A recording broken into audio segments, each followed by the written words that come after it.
Hey everyone, today I'm joined by Mark, a commercial real estate data analyst at Colliers. Today we're going to be discussing what a real estate data analyst actually does, how data influences major real estate decisions, the technology used in the industry, career growth, and how students can break into the field.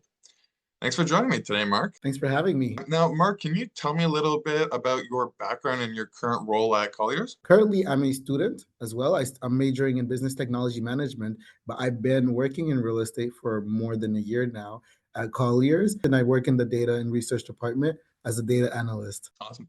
So, what exactly does a commercial real estate data analyst actually do? We're basically responsible for making sure that data is accurate, data is maintained, and data is retrieved. In order to know who we're working with, who our clients are, we need to have as much data as possible, whether it's the website, the number of employees that they have, what industry they operate in, and where they're located. So our goal is really just to make sure it's accurate. After that, we kind of go deeper to make sure that the employees working on these companies, we have the right contact information. Otherwise, it's the listings. Sometimes there's so many listings in the market, and we kind of just make sure that everything is accurate.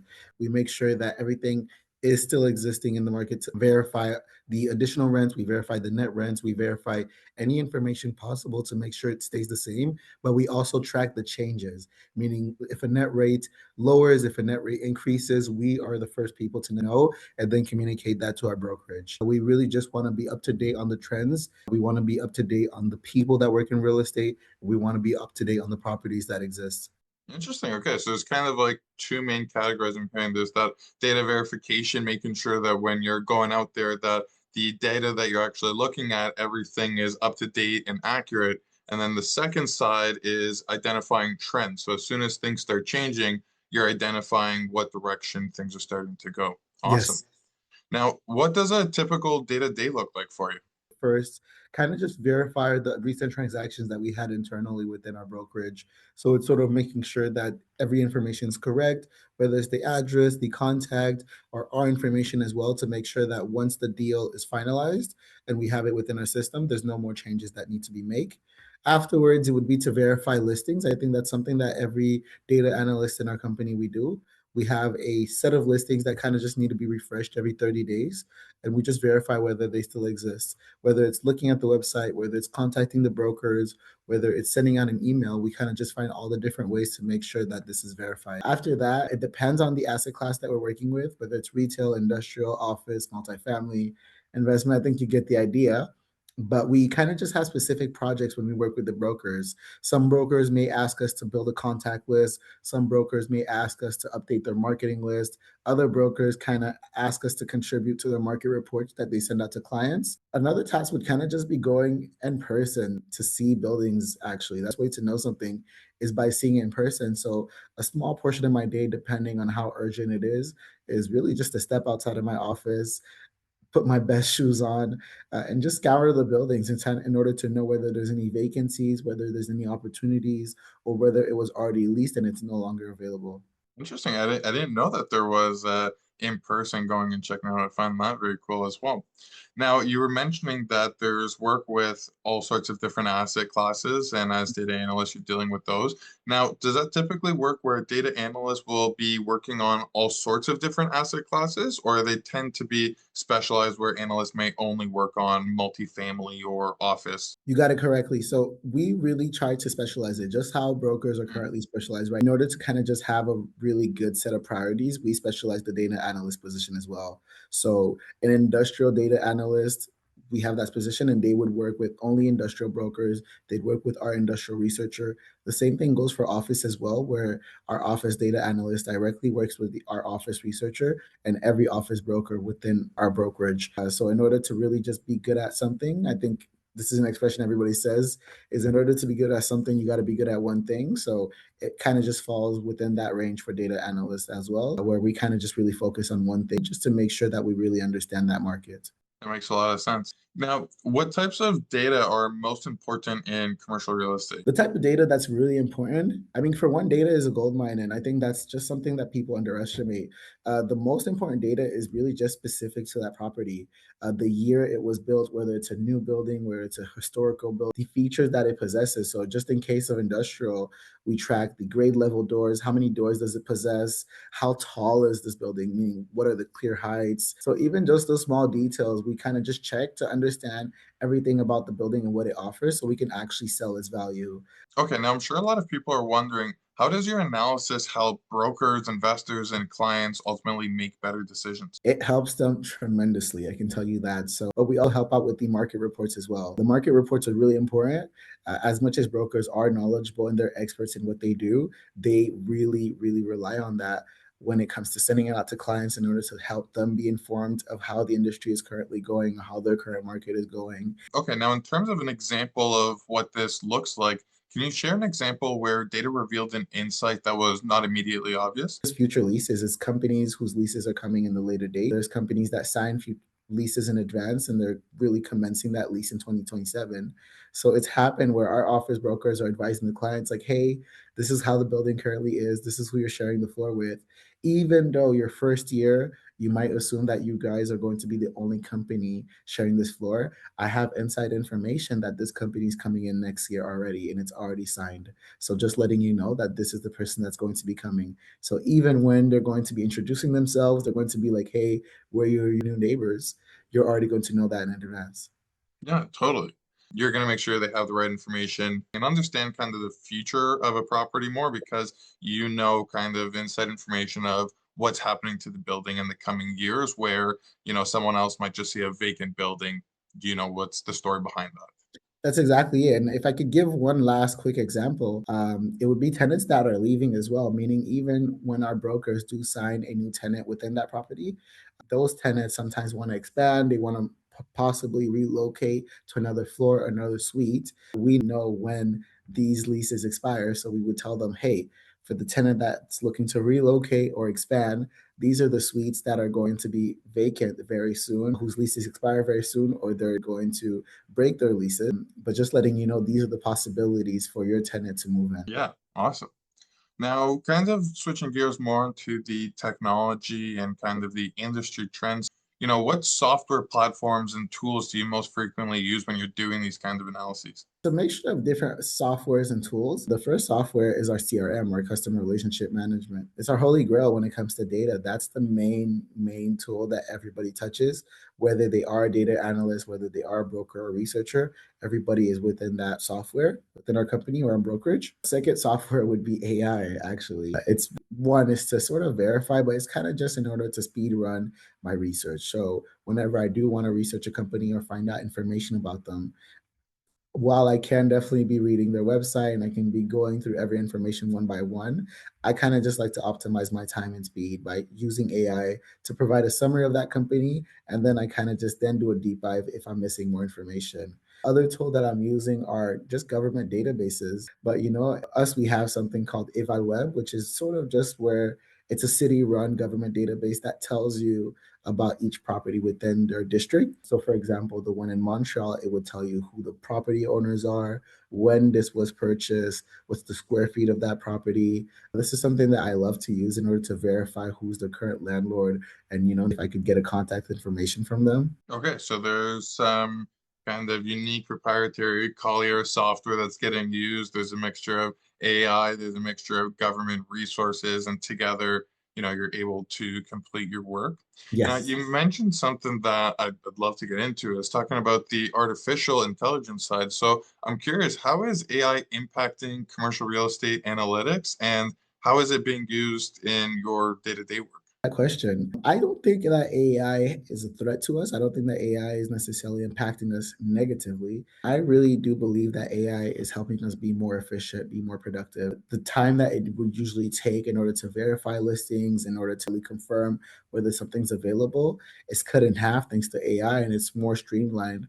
And this not necessarily makes us useless, but it doesn't make us redundant. It just lets us prioritize things that are more important. In terms of how it's being used, It really depends on the person using it. I love using AI in order to compile raw data. So a lot of times these lease agreements, these contracts, the documentations, it's mountains and mountains of paperwork. In the past, we'd have to manually read them in order to understand what's going on, in order to find what's valuable or what information is relevant to us. But with AI, it's really more streamlined. You can really just grab a stockpile of that data and in a couple seconds, maybe a couple minutes, it can give you a database that's fully organized, letting you know exactly what you should be understanding from those lease agreements, from those comparables, or just even from property assessments overall. It really summarizes data much faster than anybody else could. I totally agree. And yeah, I wanted to get your perspective on kind of future of the position. You're feeling safe in that the position's going to continue to exist. Now, obviously, AI is extremely powerful and can be used for all sorts of things. You were mentioning how it's really efficient with the communication and how it can save you a lot of time on emails. You're mentioning in terms of like finding data. Now, I'm curious, when using AI to find data from all sorts of data sources, what do you do to make sure that that information is accurate and not a hallucination? That's a really great question. I verify it myself. I think when it comes to data, I think the big difference or the big misconception between a person and artificial intelligence is just discernment. A lot of times, whenever data just doesn't look right, or even if it does look correct, I always like to use my discernment in order to finalize that validation. So even if data provides me a response, an answer, or just the information that I was looking for, I like to have a human verification to make sure that's fully accurate to avoid any errors, misunderstanding, or mistakes. It happens very often that there's hallucinations. So I always take the AI with a grain of salt. I don't fully rely on it. I don't fully depend on it. I use it to make me more efficient. Another thing that I also do as well is whenever they do give me information, I add a custom rule for them to add the link every single time. And then they obviously add the link under. I just verify the link to make sure that it is the correct link, it is associated with it. And once everything matches, once everything validated, I know that this is correct. That's a great idea. Yeah. So it's able to quickly gather this information and then you're spending a lot more time on the verification side. And because you have all the links, you make it easy to go and cross-reference and make sure that all the information is accurate before providing it. Although, like as you're saying, you're able to save a lot of time in the process as well. Now, I'm curious on the AI subject, like what kind of AI tools are you using? Is this ChatGPT, Copilot, Gemini, Claude? What is kind of the go-to?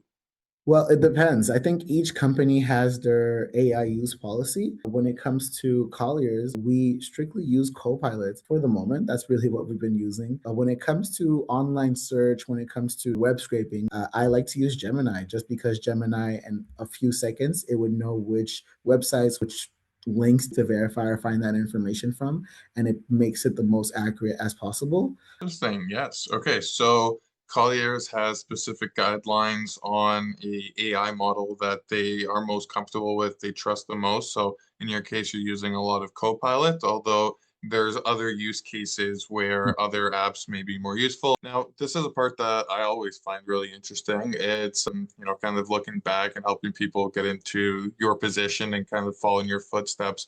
So if you were to give advice to a, let's say, 20-year-old looking to enter the commercial real estate data analyst role, what would be the first steps that they should take? The biggest way to really differentiate themselves is really just understanding how passionate you are. And that's the first thing I would say is that, when everybody knows the same thing, everybody says the same thing, passion is really what differentiates people. So when it comes to students, I think it's really understanding if this is something that they're actually passionate about or if this is something that they're just trying to get their foot into at the end of the day. And that's what people are looking for. That's what the managers are going to be looking for. Makes sense. So a big part of it is the passion. It's, you got to have the desire, the willingness to want to learn as much as possible and be really driven by that.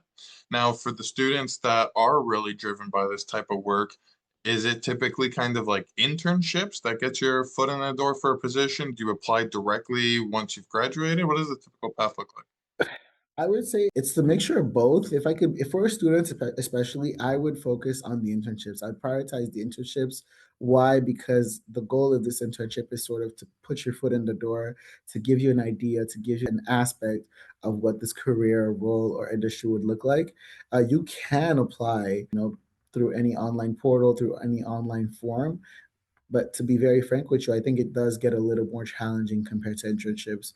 When it comes to these applications, you're competing with people that have graduated, people that are already in the industry, and other students. My biggest advice for students is really to focus on the internship first, to really understand if this is something that they want to do before committing to something full time. Yeah, it's a great chance to try it out beforehand and understand if it's a good fit for you and something you want to commit to more so long term. Now, correct me if I'm wrong, you were successful in getting an internship for Yes. Colliers. That was how you got your start. So, are there any tips or advice you have on how to actually go and get that internship?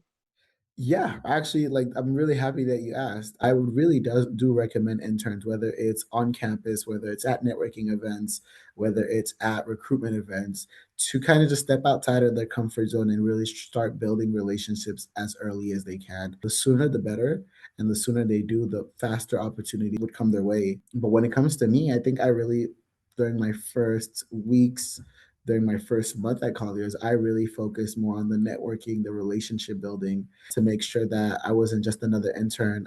Mark, the intern that's here this summer, and that people are going to remember that whether I leave the company, whether I stay, they're still going to remember me and they're still going to build that relationship with me.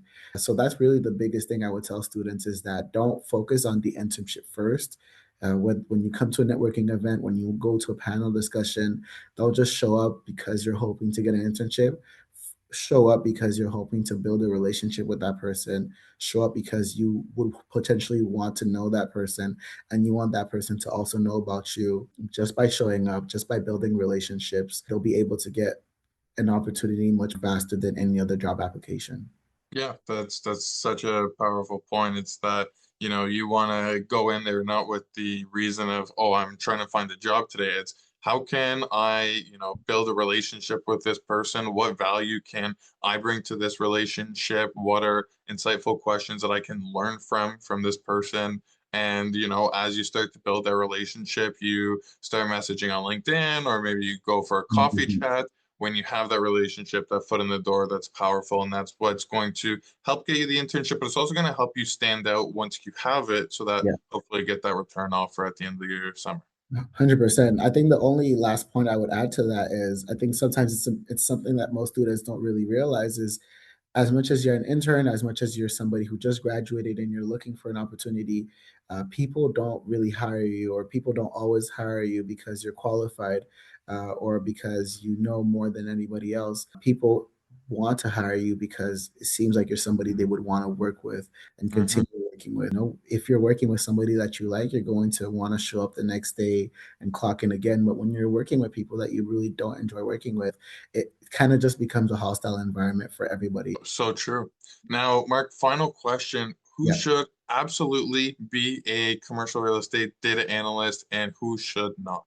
I think people that should be a commercial real estate data analyst are people that pay attention to details. Sometimes it's like by 10 cents, sometimes it's by one door. Sometimes it's really just small changes that nobody else notices but you notice. And it's really important to do so because you got to make sure that everything is actually specific and accurate. You have to be somebody that's very organized, especially since you're working with different projects, you're working with different tasks. You might not know what to prioritize, what to finish first, what to work on first. In terms of people who I personally don't think would work on it is people that are not interested to begin with. I think people that don't know how to connect with others would have a hard time. I think people that aren't comfortable reaching out to other people in order to obtain that information, whether it's by phone or by email, I don't think that this would be something that would work out for them. So true. Hopefully that helps people identify kind of which side they resonated with and helping them determine if that's the right fit. I think a lot of students hear about being an agent or development or investment, but very few understand the important role that data and analytics play in commercial real estate. So hopefully this conversation gave better understanding of what the career actually looks like, the skills required, and whether it might be a path interested in pursuing. And thank you all for watching. If you enjoyed this video and would like to learn more about other careers in commercial real estate, be sure to subscribe, hit the notification bell to find out when I'm releasing new videos, and I'll see you in the next breakdown. Thank you.